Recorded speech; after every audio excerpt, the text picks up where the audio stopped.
Hello বন্ধুরা, welcome to only sports view. তো এই ভিডিওতে ইন্ডিয়ান ফুটবল আইএসএল নিয়ে বেশ কিছু আপডেট রয়েছে, তো সেগুলো নিয়ে আলোচনা করব এবং তার পাশাপাশি মোহনবাগানের বিরুদ্ধে কি রোনাল্ডো এসিএল 2-তে খেলতে পারে, তো সেই বিষয়টা নিয়ে আলোচনা করব এই ভিডিওতে। তো ভিডিওটি সবাই শেষ পর্যন্ত দেখতে থাকো, আর চ্যানেলে নতুন হয়ে থাকলে চ্যানেলটি সাবস্ক্রাইব করে পাশে থাকা বেল আইকনটি অন করে পাশে থেকো। তো প্রথমে যদি কথা বলা যায় হাভি হার্নান্ডেজকে নিয়ে, তো হাভি হার্নান্ডেজ 34 বছর বয়স, স্প্যানিশ অ্যাটাকিং মিডফিল্ডার। এই হাভি হার্নান্ডেজ তার মার্কেট ভ্যালু হচ্ছে 1.6 কোটি টাকা। তো সে মেনলি অ্যাটাকিং মিডফিল্ডার, তো অ্যাটাকিং মিডফিল্ডের পাশাপাশি লেফট উইং, রাইট উইংয়েও খেলতে পারে।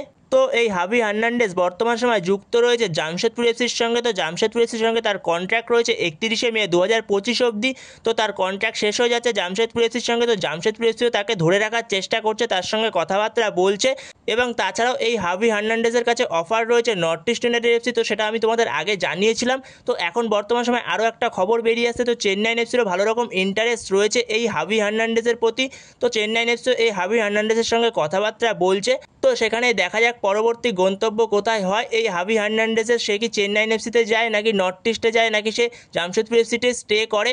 তো পরবর্তী সময় এবারে কোনো আপডেট পেলে অবশ্যই তোমাদের সাথে তখন শেয়ার করে দেবো। তো এর পরের আপডেটটি হচ্ছে বিপিন সিংকে নিয়ে। তো বিপিন সিং 30 বছর বয়সী ভারতীয় লেফট উইঙ্গার, সে মুম্বাই সিটি এফসির সঙ্গে যুক্ত ছিল। তো মুম্বাই সিটি এফসি তাকে অফিসিয়ালি থ্যাংক ইউ জানিয়ে দিল।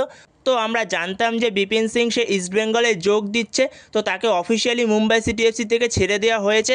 তো খুব শিগগিরই বিপিন সিংয়ের নামটা অ্যানাউন্সমেন্ট করে দেবে ইস্টবেঙ্গল থেকে। তো অ্যানাউন্সমেন্ট হয়ে গেলে অবশ্যই তোমাদের সাথে তখন শেয়ার করে দেবো। তো এর পরের আপডেটটি হচ্ছে বেঙ্গালুরু এফসির প্লেয়ার আলবার্তো নোগুয়েরা, 35 বছর বয়স, স্প্যানিশ অ্যাটাকিং মিডফিল্ডার। তো এই স্প্যানিশ অ্যাটাকিং মিডফিল্ডার আলবার্তো নোগুয়েরাকে অফিসিয়ালি থ্যাংক ইউ জানিয়ে দিল বেঙ্গালুরু এফসির থেকে। তো এই নিউজটা আমি তোমাদের সাথে অনেকদিন আগে শেয়ার করেছিলাম যে বেঙ্গালুরু এফসি হয়তো ছেড়ে দেবে আলবার্তো নোগুয়েরাকে। তো সেখানে আলবার্তো নোগুয়েরাকে অফিসিয়ালি থ্যাংক ইউ জানিয়ে দিল বেঙ্গালুরু এফসি।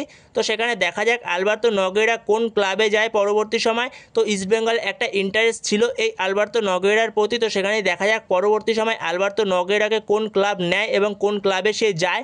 তো তার বয়সটা হয়ে গেছে 35 বছর। তো সেখানে দেখা যাক সে কোন ক্লাবে যায় এবং তার মার্কেট ভ্যালু 1 কোটি টাকা বর্তমান সময়। তো সে কোন ক্লাবে যায় পরবর্তী সময় এবারে কোনো আপডেট পেলে অবশ্যই তোমাদের সাথে তখন শেয়ার করে দেবো। তো এর পরের আপডেটটি হচ্ছে মুম্বাই সিটি এফসির ভারতীয় সেন্টার ব্যাক মেহতাব সিং। তো মেহতাব সিংয়ের প্রতি তো মোহনবাগানের ভালো রকম ইন্টারেস্ট রয়েছে, যে কোনো মূল্যে মেহতাব সিংকে নিয়ে আসতে চায় মোহনবাগান ম্যানেজমেন্ট। তো সেখানে যেরকমটা শোনা যাচ্ছিল মেহতাব সিংয়ের সঙ্গে Mumbai city FC contract extension করতে পারে তাকে ধরে রাখার জন্য। তো এরপরে আরও একটা খবর বেরিয়ে আসছে, মেহতাব সিংয়ের সঙ্গে এখনও ভালো রকমই কথাবার্তা চলছে মোহনবাগান ম্যানেজমেন্টে। তো মোহনবাগান ম্যানেজমেন্ট মেহতাব সিংয়ের সঙ্গে ভালো রকমই কথাবার্তা এগিয়ে ফেলেছে।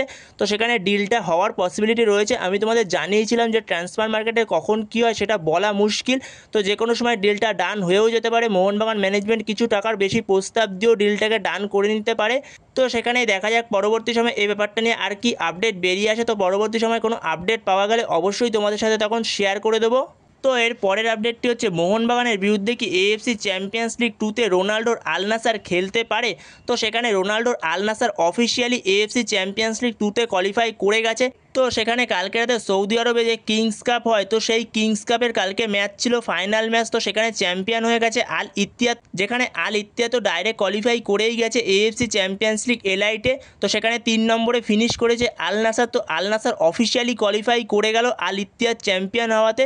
তো সেখানে একটা হাইলি পসিবিলিটি রয়েছে মোহনবাগানের বিরুদ্ধে পড়ার আল নাসারের। তো সেখানে সেটাই এখন দেখার যে গ্রুপ স্টেজে যখন ড্র হবে তখন কি হয়। তো সেখানে গ্রুপ স্টেজে ড্র অনুযায়ী মোহনবাগানের বিরুদ্ধে আল নাসার পড়বে কি না, তো সেটা তখন দেখতে হবে। তো সেখানে দেখা যাক একটা পসিবিলিটি রয়েছে রোনাল্ডোর আল নাসার মোহনবাগানের বিরুদ্ধে পড়ার। তো সেখানে দেখা যাক পরবর্তী সময় কি আপডেট পাওয়া যায় এবং আল নাসারে রোনাল্ডো থাকবে কিনা এই ব্যাপারেও সংশয় রয়েছে, সেটা তোমাদের সাথে আগেই শেয়ার করেছি, জানিয়েছি যে রোনাল্ডো আল নাসার ছাড়তে পারে। তো সেখানে আল নাসার সব রকম চেষ্টা করছে রোনাল্ডোকে ধরে রাখার জন্য। আল নাসার ম্যানেজমেন্ট ভালো রকম কথাবার্তা বলছে রোনাল্ডোর সঙ্গে। তো সেখানে রোনাল্ডো তো আল নাসার ছাড়তে চায়, কিন্তু আল নাসারের ম্যানেজমেন্ট ভালো রকমভাবে কথাবার্তা বলছে রোনাল্ডোকে ধরে রাখার জন্য। যদি রোনাল্ডোকে ধরে রাখতে পারে আল নাসার, আর যদি এক গ্রুপে পড়ে মোহনবাগান আর আল নাসার, তাহলে আমরা যুবভারতী ক্রীড়াঙ্গনে কলকাতায় রোনাল্ডোকে খেলতে দেখতে পারবো, রোনাল্ডোকে খেলতে আসতে দেখতে পারবো ইন্ডিয়াতে। তো এটা একটা সেরা মুহূর্ত হবে রোনাল্ডোকে কলকাতায় যুবভারতীতে খেলতে দেখা। তো সেইখানে দেখা যাক পরবর্তী সময় এবারে আর কোনো আপডেট পাওয়া যায় কিনা। তো আপডেট পাওয়া গেলে অবশ্যই তোমাদের সাথে তখন শেয়ার করে দেবো। তো বন্ধুরা এই ভিডিওতে এই পর্যন্তই। তো এই ভিডিওতে এই আপডেটগুলো নিয়ে আলোচনা করার ছিল। তো ভিডিওটি ভালো লাগলে অবশ্যই লাইক শেয়ার সাবস্ক্রাইব করতে ভুলো না। তো নেক্সট ভিডিওতে দেখা হচ্ছে, ততক্ষণের জন্য বাই বাই।